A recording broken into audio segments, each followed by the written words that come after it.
Assalamualaikum warahmatullahi wabarakatuh. Alhamdulillahilladzi ja'alal Islam aqidah wasyukru ala ni'amilladzi ja'alal Indonesia mustaqillah bi Pancasila falsafah wa bil undang-undang dasar asasa wa bisabang ilal merauqi wilayah wa ja'ala hadihil baldatan tayyibatan. Para sahabat, para pembiarsa dan para pecinta MWC NU Rancah Channel yang tetap setia menyimak mengikuti kajian yang disuguhkan oleh kami. Tiada kebahagiaan yang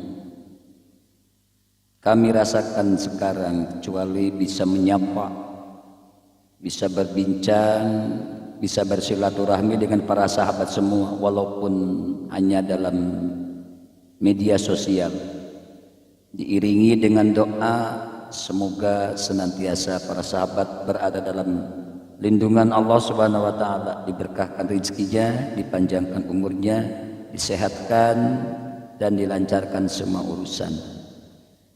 Dulu sewaktu kami masih berada di pondok pesantren, tak jarang kita membicarakan tentang filsafat.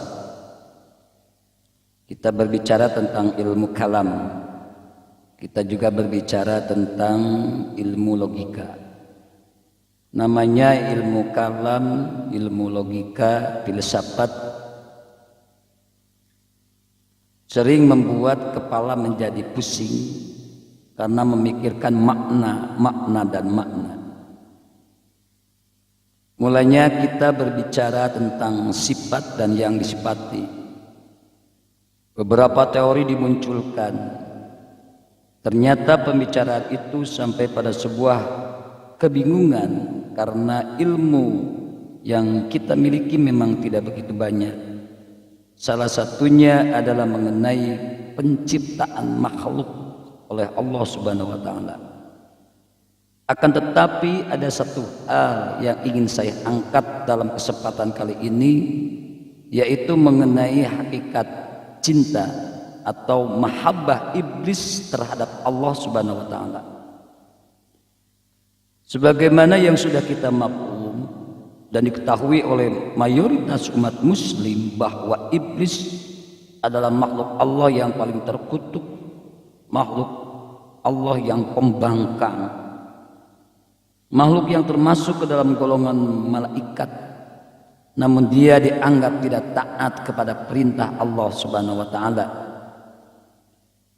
Yang perlu diperhatikan adalah asal muasal ketidaktaatan itu sendiri.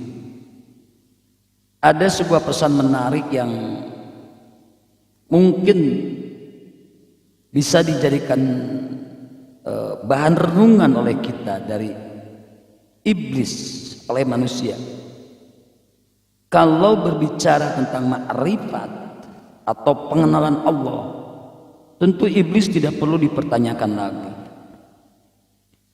Banyak penjelasan yang menerangkan bahwa iblis adalah makhluk Allah yang pandai. Iblis juga bertemu dengan Allah saat di surga bersama para malaikat. Artinya pengenalan iblis kepada Allah tentu sudah mendalam. Berbeda dengan kita yang mungkin hingga hari ini beragama Islam pun hanya karena orang tua kita yang dahulu muslim. Yang sering dan selalu dikenang dari sosok iblis ini adalah kesombongannya. Yakni iblis tidak mau disuruh sujud kepada Nabi Adam.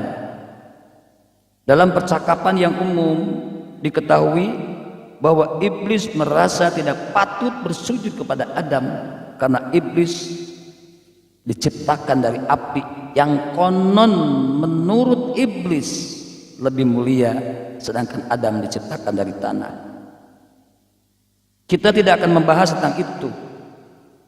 Namun benarkah hanya karena kesombongan itu yang akan kita soroti sehingga kita menyimpan kebencian pada iblis? Tentu saja tidak. Rabi'atul Adawiyah, seorang sufiyah, seorang sufi dari golongan perempuan, beliau mengakui bahwa rasa damai tidak akan diperoleh dari hati yang menyimpan benci. Maka Rabi'atul Adawiyah pun tidak mau menyisakan ruang dalam hatinya untuk membenci iblis. Penolakan iblis untuk menyembah Adam sebaiknya dipandang dari sisi positif agar kita bisa menemukan hikmah yang luar biasa. Kecintaan dan keimanan iblis terhadap Allah semestinya dijadikan cerminan untuk meningkatkan kecintaan dan keimanan kita kepada Allah Subhanahu wa taala. Al-Hallaj, seorang sufi yang mengakui cinta dan iman sejati iblis kepada Allah. Iblis menolak, menyungkur, bersujud di hadapan Adam karena sejatinya dia tidak mau menduakan Allah.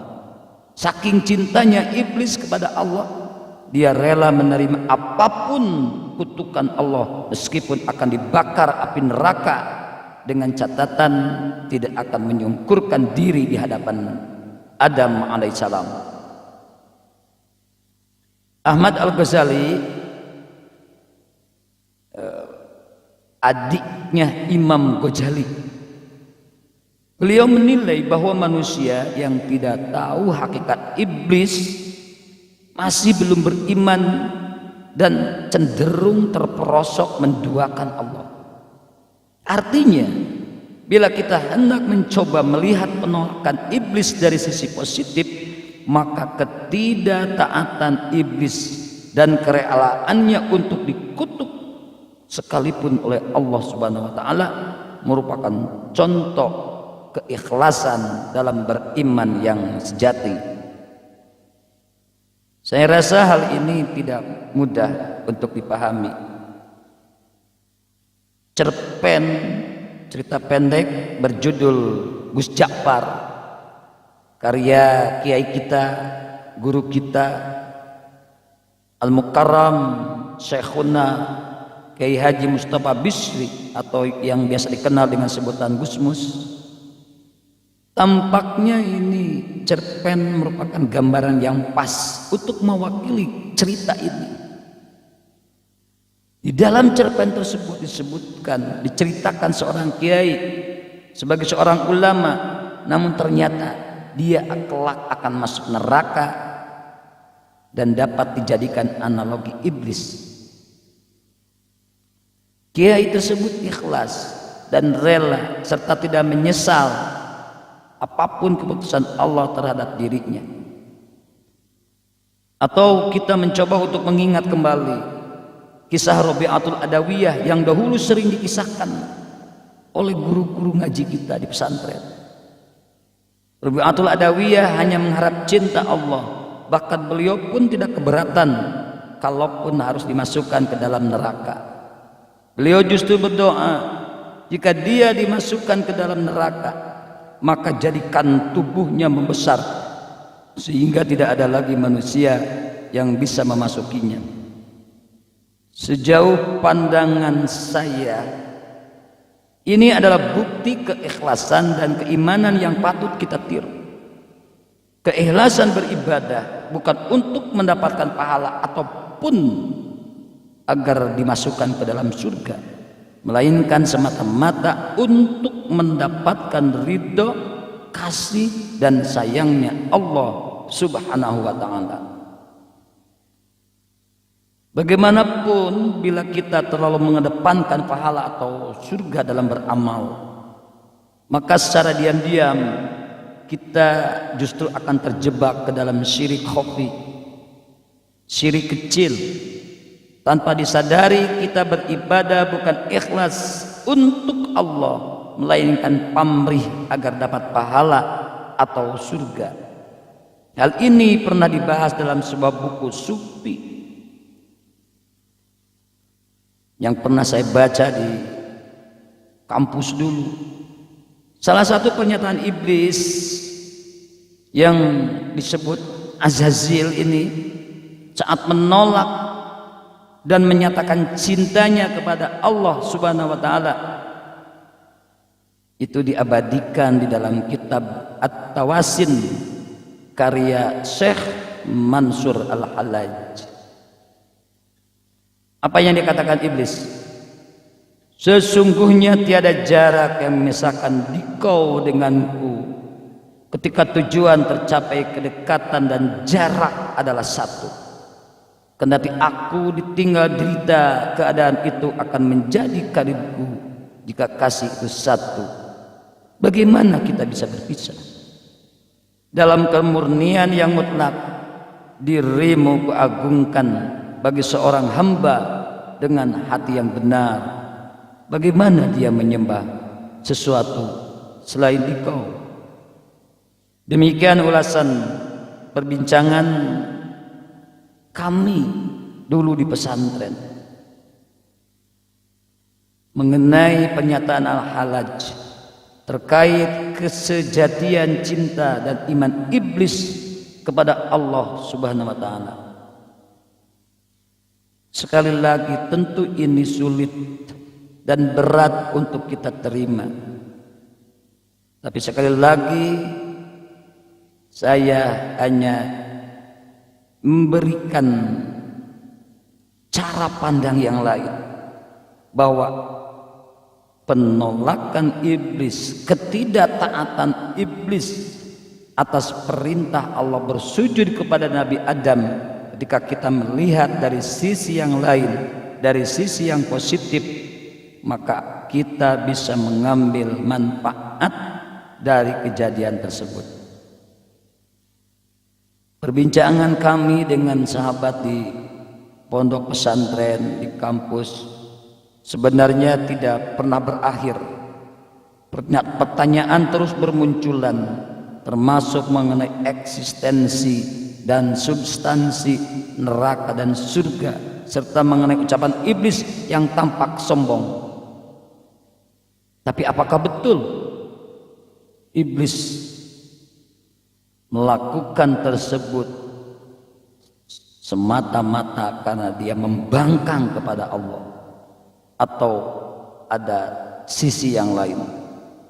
Mungkin kita akan membahasnya pada kesempatan yang lain. Bahasan sederhana kali ini kami cukupkan sekian. Semoga mencerahkan dan membuka ruang dan cakrawala pemikiran kita untuk melihat sesuatu dalam sudut pandang yang luas, dalam sudut pandang yang berbeda, dalam sudut pandang yang berwarna, tidak dalam sudut pandang yang hitam putih. Demikian, mudah-mudahan bermanfaat. Mohon maaf bila ada kekurangan. Saran dan kritiknya sangat kami nantikan. Allahul muwaffiq ila aqwamit thoriq. Wassalamualaikum warahmatullahi wabarakatuh.